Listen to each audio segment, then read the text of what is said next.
El gobierno ecuatoriano decretó estado de excepción y toque de queda tras la fuga de alias Fito, el líder de la banda Los Choneros, y por motines en 6 cárceles del país. Es la primera vez que el presidente Daniel Noboa recurre a esta medida. Tenemos informe de nuestro corresponsal.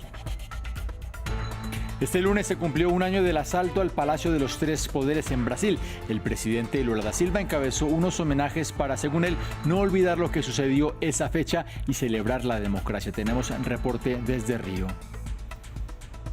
Estrategia distinta, impacto similar. La denominada nueva fase de las fuerzas israelíes en Gaza avanzó este lunes y dejó al menos 249 muertos. Se registraron ataques desde el norte hasta el sur del enclave. Momento de actualizar las noticias aquí en la pantalla de France 24. Gracias por estar conectados con nosotros. Mi nombre es Juan Pupiales. No para la crisis carcelaria y de seguridad en Ecuador. Este lunes el presidente Daniel Noboa declaró el estado de excepción por 60 días y toque de queda para controlar los motines en 6 cárceles del país, luego de la fuga de Adolfo Macías, alias Fito, líder de la banda criminal Los Choneros, que estaba preso en Guayaquil. Esta es la primera gran crisis de seguridad que enfrenta el nuevo mandatario ecuatoriano, quien anunció el decreto en sus redes sociales. Previamente, conectamos con nuestro corresponsal en Quito, Gustavo Ortega, quien nos entregó más detalles acerca del texto. Bueno, en principio no vamos a negociar con terroristas, lo ha dicho el presidente de la República. Y esto era una de las principales demandas que leían el día de hoy los guías penitenciarios que se mantenían o se mantienen todavía retenidos dentro de los centros carcelarios, donde leían un comunicado amenazados por los privados de la libertad, donde pedían que reflexionen sobre sus decisiones. Y en este caso, esta ha sido la respuesta del presidente de la República. ¿Qué contempla el decreto presidencial? Como tú lo has indicado, bueno, en principio establece un decreto de estado de excepción durante los próximos 60 días y de igual forma también esto establece un toque de queda que se estará rigiendo ya a partir de este momento en todo el país a nivel nacional. Inclusive en el sistema carcelario establece un toque de queda desde las 23 horas hasta las 5 de la mañana. Se suspenden los derechos de la inviolabilidad del hogar, se suspende también los derechos de reunión de toda la población, porque a partir de este momento se establecen medidas de seguridad y protocolos de emergencia. Ya se desarrollan inclusive protocolos de emergencia en 6 cárceles del país. Hace pocos minutos la Fiscalía General del Estado ha emitido una información que formula cargos a 2 funcionarios públicos. No ha dicho específicamente a quienes que estarían involucrados en esta fuga de Adolfo Macías, alias Fito, líder de la banda Los Choneros. De igual forma, también las autoridades continúan buscando a José Adolfo Macías, alias Fito. No hay perdón para quien atenta contra la democracia. Con este mensaje, el presidente de Brasil, Lula da Silva, lideró una conmemoración en Brasilia cuando se cumple un año del asalto al Palacio de los Tres Poderes por parte de seguidores del antiguo mandatario Jair Bolsonaro. Sobre el sentir de la población en este contexto nos habla nuestra corresponsal en Río, Valeria Sacone.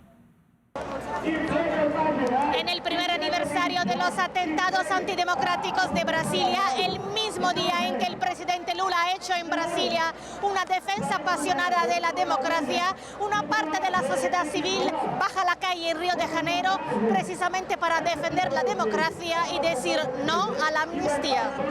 Hoy estamos aquí para mandar un recado claro, principalmente al sector de la extrema derecha de Brasil, que no vamos a aceptar ningún tipo de golpe militar que se remonte a lo que aconteció en 1964 en nuestro país.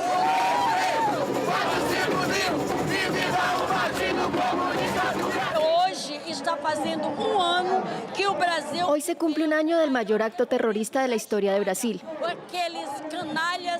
cuando aquellos canallas, los seguidores de Bolsonaro, depredaron y rompieron todo en la Plaza de los Tres Poderes. Por eso hoy estamos aquí, para defender y decidir. ¡Viva la democracia! Fue un año de reconstrucción y durante ese proceso de reconstrucción, el presidente Lula consiguió aglutinar a su alrededor diversas fuerzas progresistas, no solo de izquierda. Son fuerzas que quieren reconstruir Brasil. Este acto político resume la nueva era que vive Brasil en los últimos últimos años hemos cubierto muchas manifestaciones, incluso campamentos de bolsonaristas ataviados de verde y amarillo, los colores de la bandera de Brasil. Ahora vemos que vuelven a las calles las banderas rojas y que la sociedad civil, que durante muchos años vivió con miedo de represión, vuelve a lanzarse a las calles para hacer escuchar su voz.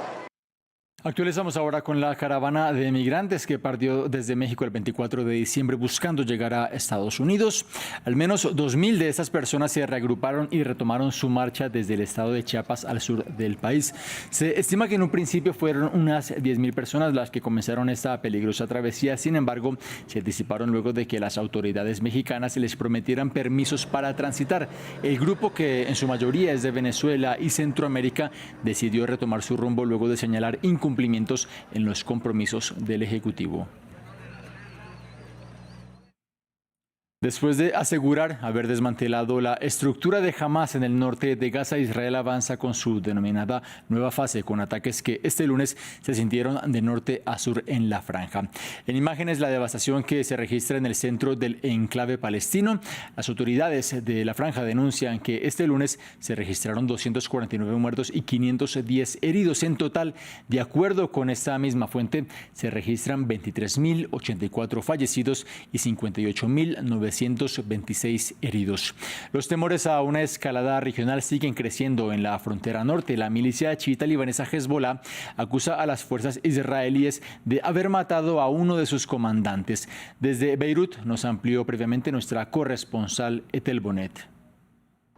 La muerte del comandante Wissam Tawil de Hezbollah esta mañana en un ataque con drones israelíes en el sur del Líbano es el tercer ataque de este tipo en menos de una semana en el suelo libanés contra altos mandos de Hezbollah y Hamás.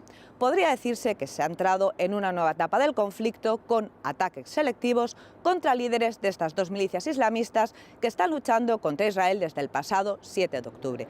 Desde que comenzaron los enfrentamientos aquí en el sur del Líbano, el pasado 8 de octubre han muerto 130 combatientes de Hezbollah y Wissam Tawil es uno de los de más alto rango que ha sido asesinado por Israel. Hezbollah esta noche ha emitido un comunicado en el que ha clamado venganza por la muerte de su líder y cabe recordar que el pasado sábado Hezbollah lanzó más de 60 misiles contra la base aérea de Menón en el norte de Israel para vengar la muerte también del número 2 de Hamás, que murió en otro ataque con drones en los suburbios de Beirut. Se celebrarán los funerales de este comandante y seguramente Hezbollah volverá a atacar en el norte de Israel, por lo que podría haber una nueva escalada del conflicto y seguramente mucha más inestabilidad.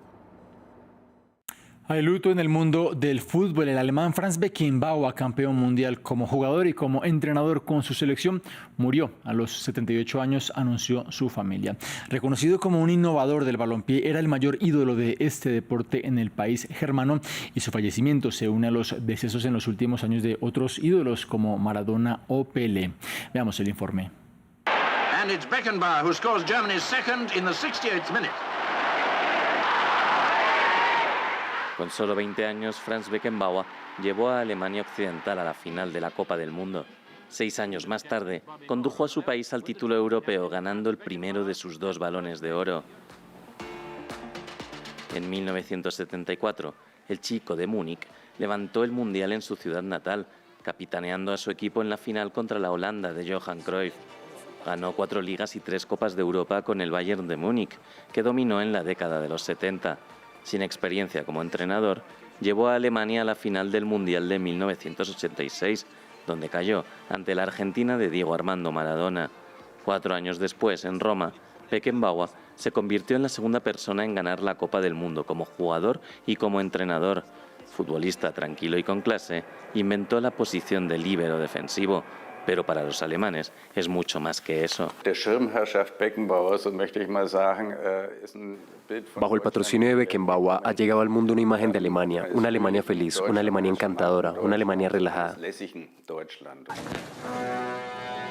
Beckenbauer fue presidente del Bayern y dirigió la exitosa candidatura de Alemania para el Mundial de 2006. Las acusaciones de corrupción en esa cita son la única mancha en la reputación de uno de los mejores futbolistas de todos los tiempos, que realmente engalanó el terreno de juego. Así llegamos al final de esta emisión. La invitación a ustedes para que continúen con nosotros aquí en France 24.